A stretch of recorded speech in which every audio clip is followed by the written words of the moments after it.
Hi, I'm Dr. Bear. I'm the Assistant Director of the Emergency Department here at Banner Desert. We do tend to get a lot of people in on 4th of July.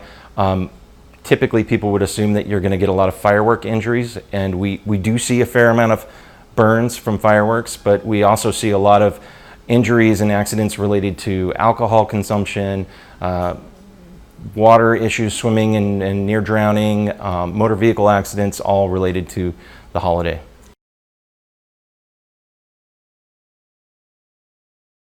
They typically are hands. They have, usually to do with someone holding onto the firework too long or messing around with the firework, and it's usually a localized burn to the hand or even a blast injury to the hand. Sometimes you will also have injuries to the face.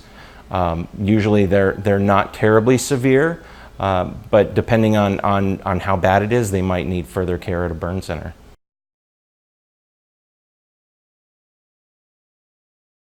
We see all sorts of things, motor vehicle accidents due to intoxication, people involved in assaults due to intoxication, people getting sunburns, drownings and near drownings, and even what we call extreme intoxication from taking too much alcohol.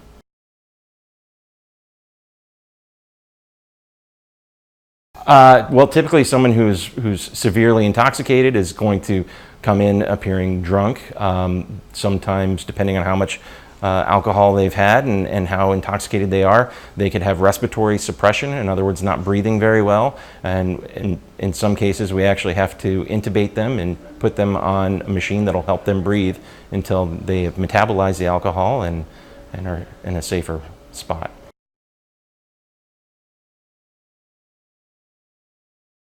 4th of July is busy for a combination of factors. It's, again, due to people partying and drinking a lot of alcohol, large crowds outside doing active things, so we see a lot more injuries than you would in say, New Year's. But yeah, it's typically a pretty busy time of year.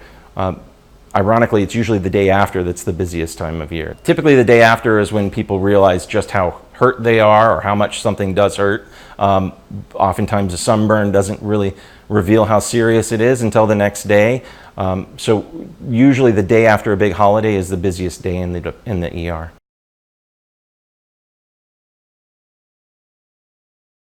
So as far as heat-related injuries go, there are really two categories that we focus on. One is heat exhaustion and the other one is heat stroke. Those are both essentially different levels of severity as far as a heat injury goes. Heat exhaustion is kind of the classic patient or a person who's gotten overheated and they're sweating profusely. They might feel faint, they might feel nauseous and achy and very dehydrated. Once you get further down that spectrum to heat stroke, you're talking about someone who's potentially lost consciousness. They may have seizures.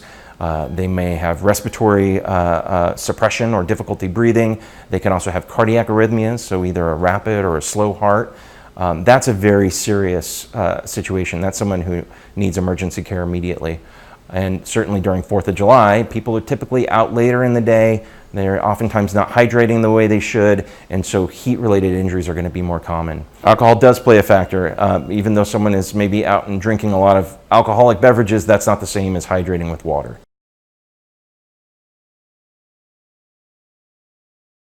So it's kind of a myth that alcohol dries you out. The problem is alcohol, a couple things. One, alcohol is a diuretic in many cases, or at least what you're drinking can be. So you might be urinating more frequently than normal.